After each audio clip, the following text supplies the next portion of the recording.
Hi everybody.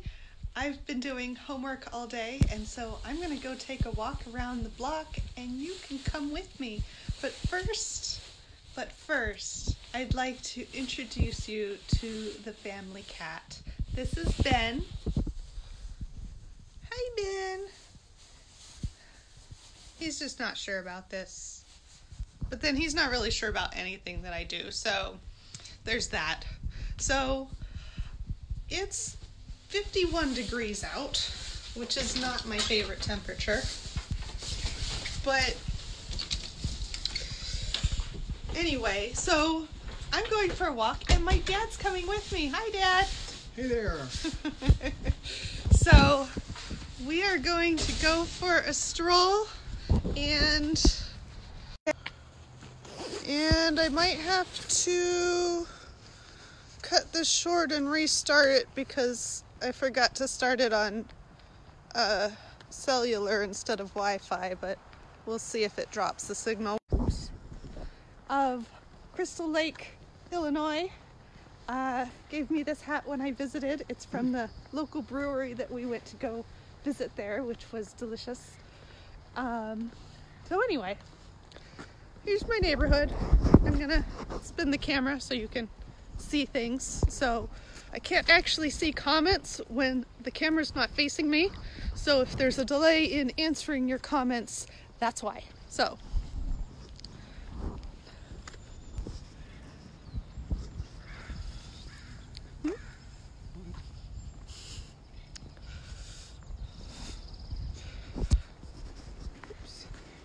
So I live in Grass Valley, California, and it's in the Sierra Nevada foothills, mountains, whatever. It's kind of on the edge of whatever you could call foothill versus mountain. I'm never really sure. 3,000 feet? It's at 3,000 feet. My dad's reminding me. Thank you, Dad. And here, elevation matters. 3,000 feet is a weird way to describe things in some parts of the country, but here, being at certain elevations makes a big difference in your weather. So at 3,000 feet here, we get more snow than at, 2,800 feet or 2,000 feet or whatever, but less snow than when you get higher. So that's why that's important. So we're about an hour from Sacramento, which is at a much lower and hotter elevation, and about an hour from Tahoe, which is at a much higher and colder elevation. That's where the ski resorts are. So we get some snow, but not a lot of snow. Unlike Sacramento, that never gets any snow.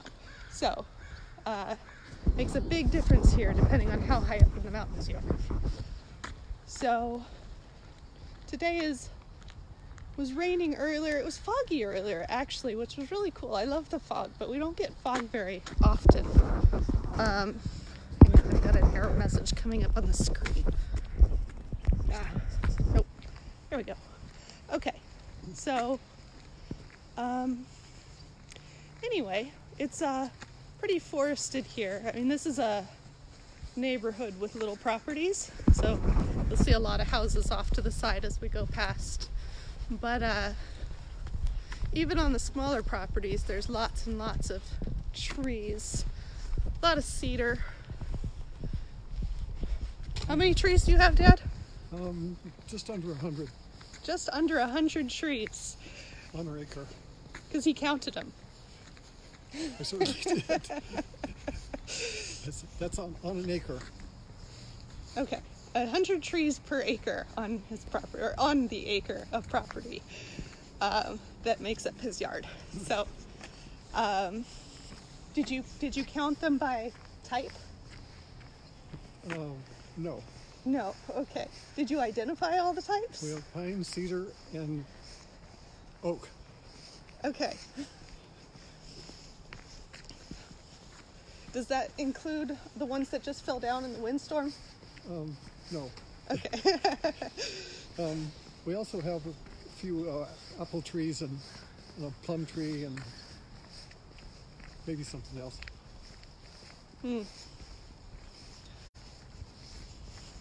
and a bunch of downed wood. Yes. Yes. We had a big windstorm last week? Yes. Last week. And a bunch of branches and a couple of trees came down. So it was, the yard's kind of a mess right now because there's sticks and branches everywhere. But it's been really cold and wet to go out and clean anything up, so they're all just pretty much just laying there. So there's a couple other people out enjoying the weather ahead of me, but of course you can't see that. The camera's faced the wrong way. Which way are we going? Other people were able to get on. That way. Okay.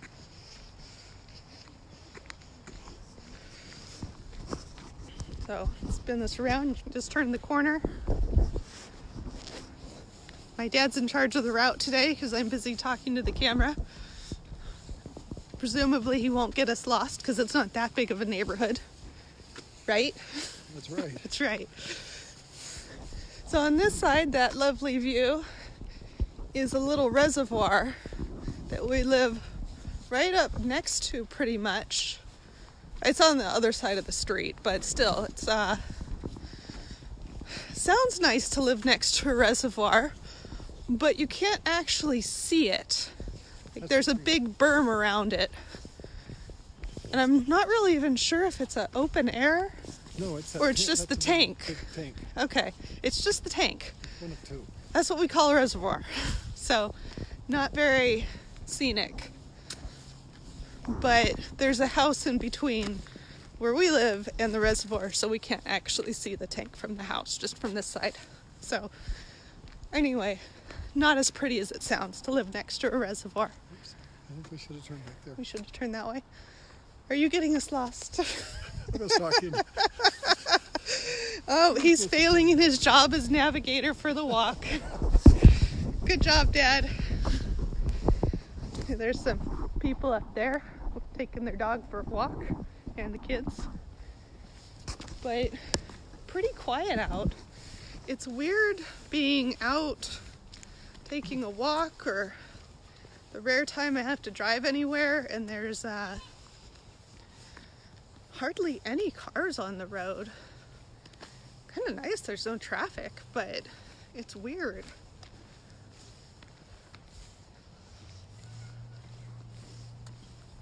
So this person has a nice yard.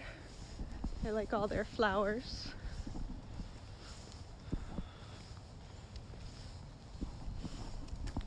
Is this the one that's the cul-de-sac? No. Oh. I obviously don't go on walks around the neighborhood that often. I don't actually know where the street goes. So. We can take them on that loop if you want. Oh yeah, let's go do the loop. So there's this, I just saw it for the first time when we went for a walk in between rainstorms a couple days ago. That was, well, we'll show you. It's this funny little pocket park in a cul-de-sac that I had no idea was there. It's crazy that there's this nice little park tucked away. I doubt it even has a name or anything. I'm not even sure who manages it. I'd bet the neighbors. But anyway, we're headed that way. So, more pretty trees. I was hoping it was gonna be sunny for this video, but at least it's not raining. We'll take what we can get.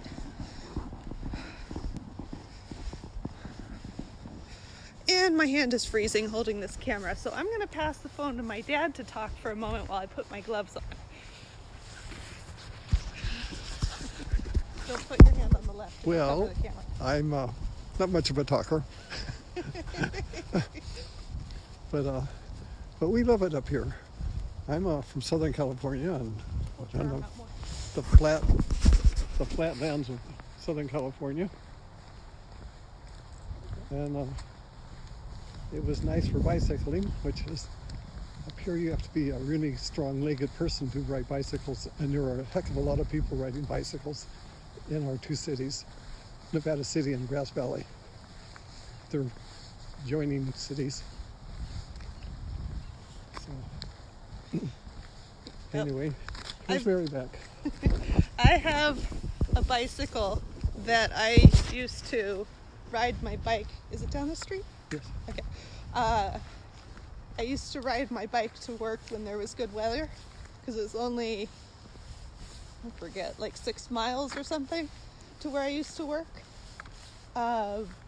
So when the weather was nice and I woke up early enough, I would bicycle to work. And man, there's some big hills. I have a pedal assist electric bike, which is, for me, entirely necessary if you're going to be bicycling in the mountains, because it's hard work. Even with the pedal assist electric motor, it's hard. So like he was saying, there's a lot of cyclists up here, and it's kind of amazing sometimes to watch them, because you gotta be real strong to bicycle, even with the motor, and certainly without, like they're all doing. I'm not nearly in good enough shape for that.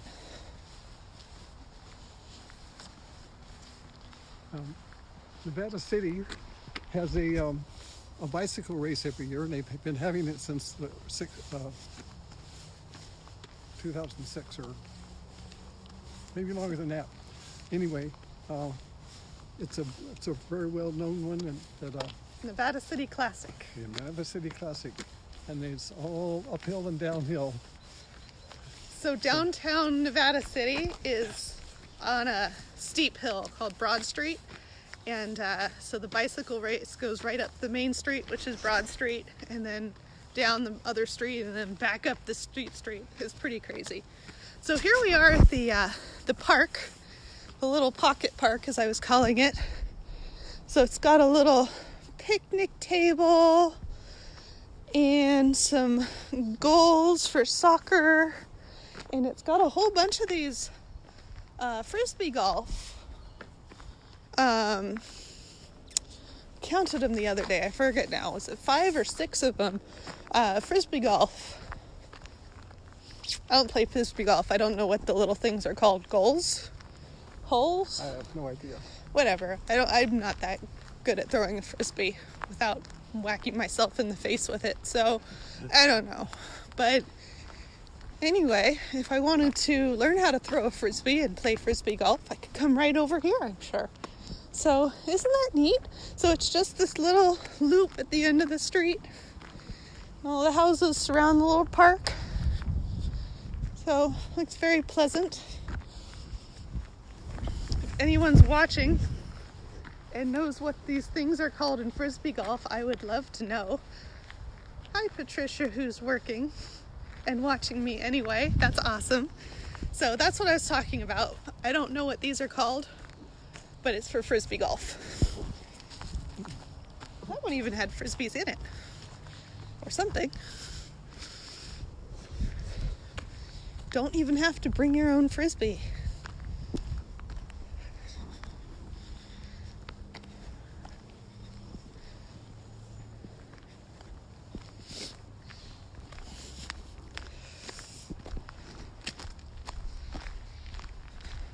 The trees are starting to get leaves. So nice.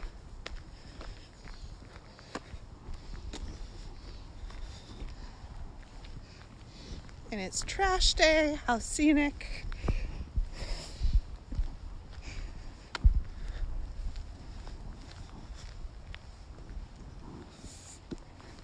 Oh, let's go see the redbud tree. I posted a picture of this tree the other day. So redbuds are a native species here, and they are one of the first to have flower buds in the spring. And so you can see the pretty flowers there. They get these little pods. They're in the pea family, so that's why it looks like a pea pod. And the flowers, when they open, look like tiny, tiny pea flowers that are bright pink. And they're just so pretty. So it's always exciting when the red beds start blooming in the late winter, early spring, you know. Spring is finally here.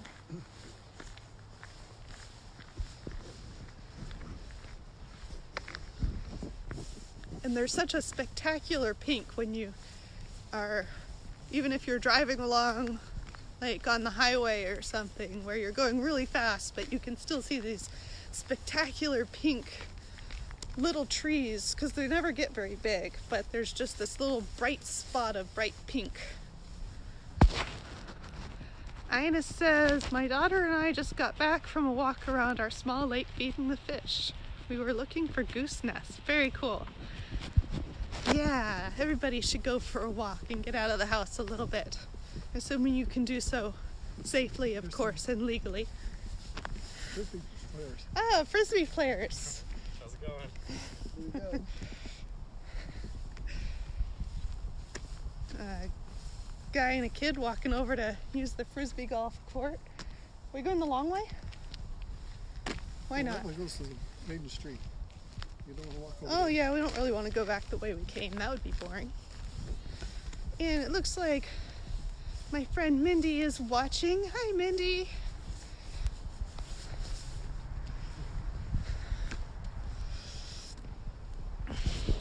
I always feel weird calling you Mindy. I want to say Min Pin. And now the whole world can know that that's what I call you. So, I hope this is not blurry for you guys, because I'm not too happy with this film quality right now, but that's okay. Looks like somebody just got some Domino's ordered.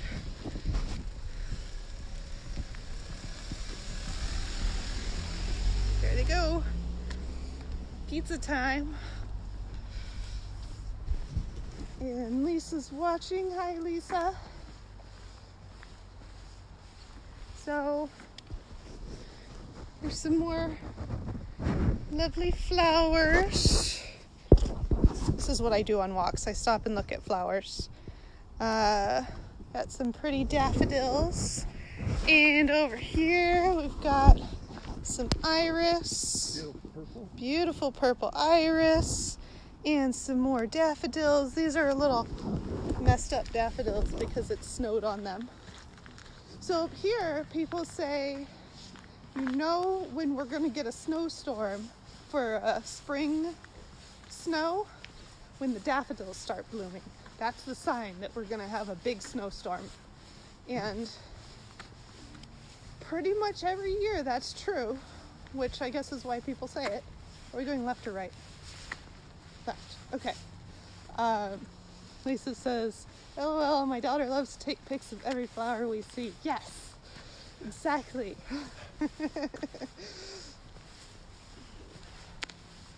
So the daffodils started blooming this year, and everybody said it's gonna snow, even though at that point we were having a heat wave and it was like 70 degrees. And it was like, well, yeah, there's daffodils, so it should be snowing, but how could it snow with this hot weather? There's no way it's gonna snow. And then over the course of a few days, it dropped down cold enough that it snowed. So the flowers were right again.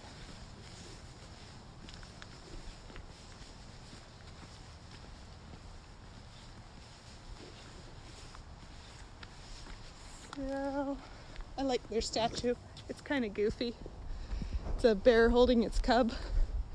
But creepy eyes on those bears. I don't know what. The bears are kind of creepy too, yes. But the eyes on the bears, whoever made that, I don't know what they were thinking. So I don't know that I so much like the statue as that it's just interesting. You gotta wonder about some artists. And I say that with great love for all the artists, except for maybe one or two. Oops. So, we're now about are we? I'm busy talking and not paying attention. Are we more than halfway around the block? I think so. Okay. Well, certainly more than halfway through with the walk because we took the detour to see the pocket park. But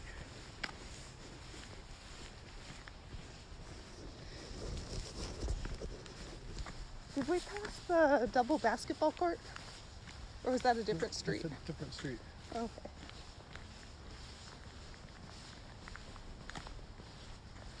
Gary's watching. Hi, Gary. No, we're not going down that way. There's a big hill. See that? No. We're picking the flattest route around the block, which is actually pretty flat for right here. We're kind of on a ridge. So that way goes down, and then behind the trees it goes down more. And then on that side, the crest of the hill right there is the top also, and it goes down and down and down from that down to Nevada City. So we're on the ridge, which is also why we tend to get more snow. But the top of the ridge, as long as you stay on the streets that are mostly on the top, Back home now. it's pretty flat. Oh, we meet again. 6 feet, Dad.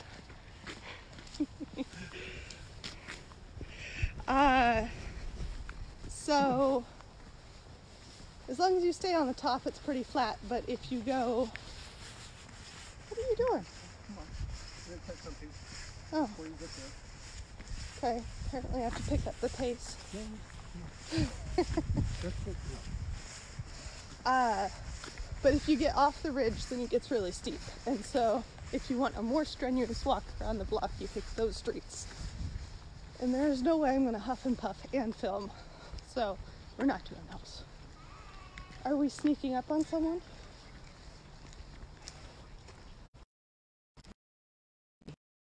Oh, my dad's favorite tree stump. The different rings, the areas, the red is all natural. There's a white line around this part, between the trunk and the regular. This is more like the dead part of the tree. This is the live part of the tree. Not dead though. Well, not living tissue. It's just Right. structural. Yes. But this was much more elaborate right after it had rained and snowed it really heavy, and then when it cleared up, it had this areas of different kinds of growth in specific areas, which I thought was very interesting. I got a really good photograph of it. Maybe Mary can put it on the. I'm not. Oh, there we go. Still alive. Yay. Okay, so I look at flowers and my dad looks at. Yep. Bunch of nature lovers here, but to each his own, I guess. So this is more trees, because that's what you get when you go for a walk in this neighborhood. So for those of you who don't live in parts of the West where, like, sometimes literally, so everybody's pretty concerned about fires every summer, all summer long, and does all sorts of things to be fire safe. But it's pretty, so I guess that makes it worth the risk. Nowhere's entirely safe though, right? So Sure. you gotta pick your poison. There's a guy out watering his flowers. Even though it's been raining. And it's thinking, oh, there we go. So, no new comments. Keep giving you the nice view here. And go through our yard. Sure. Yeah, how do we get down in there easily without getting on Sure enough. neighbor's land? Through here? Right up. I'll follow you. I have on sweatpants, so don't do anything crazy. This is not good hiking apparel. Here's our downed branches he started piling up after the last windstorm. Sometimes whole trees come down, like that one. That's a little one though. More downed branches. Oh, it's kind of muddy down here. Guess that's what happens when it rains for 3 days right after all the snow melted. It's mud season. Here's our sad winter garden with some apple trees. The leaning one is really, really old. How old do you think it is? Nobody knows. Nobody knows. It was growing here before the first person moved into this area, because I talked to them. Oh, the neighbor who's lived here the longest, it was there when they moved here, and that was quite some time ago. So decades and decades and decades old. And then the one in the front I planted a couple years ago. And we used to have another one back there, but now it's just a stump. It still has a branch. It fell over this winter. Very sad. They were the best apples. Way better than the other one that's still standing. So that one is our sad broken branch with one. Oh good, it has one branch. It might live. Yes. Yes. Okay, I was worried when you said a branch you meant a sucker, but that's fine. This apple tree is called a 20-ounce monarch because it is 20 ounce. And the apples are at 20 ounces. 20 ounces. The seed pod in the middle takes up about maybe a third of the what a normal apple would do, because they usually go from point to point on the top and the bottom. But this one has lots of meat, and not only is it that, but you can cut it up.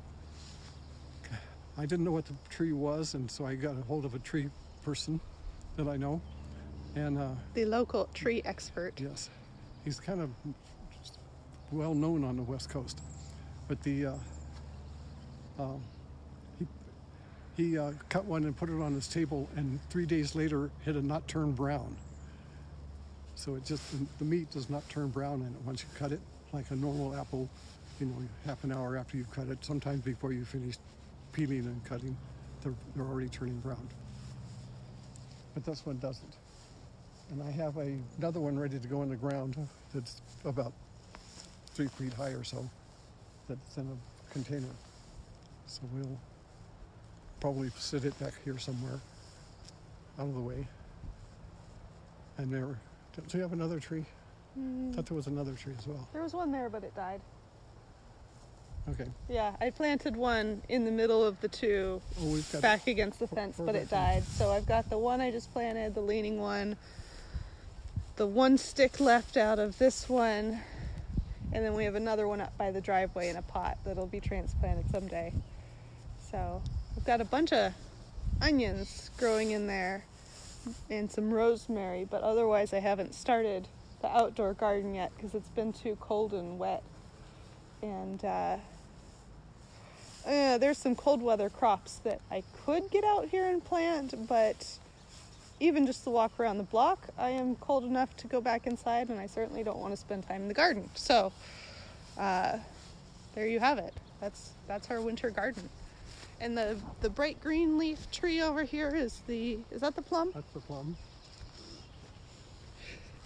So I have to ask these things because I'm not actually here for the growing season for the last few years, and I don't remember what's what anymore because I'm not here when they are doing anything. So hang on, I've got a message here that I can't see all of.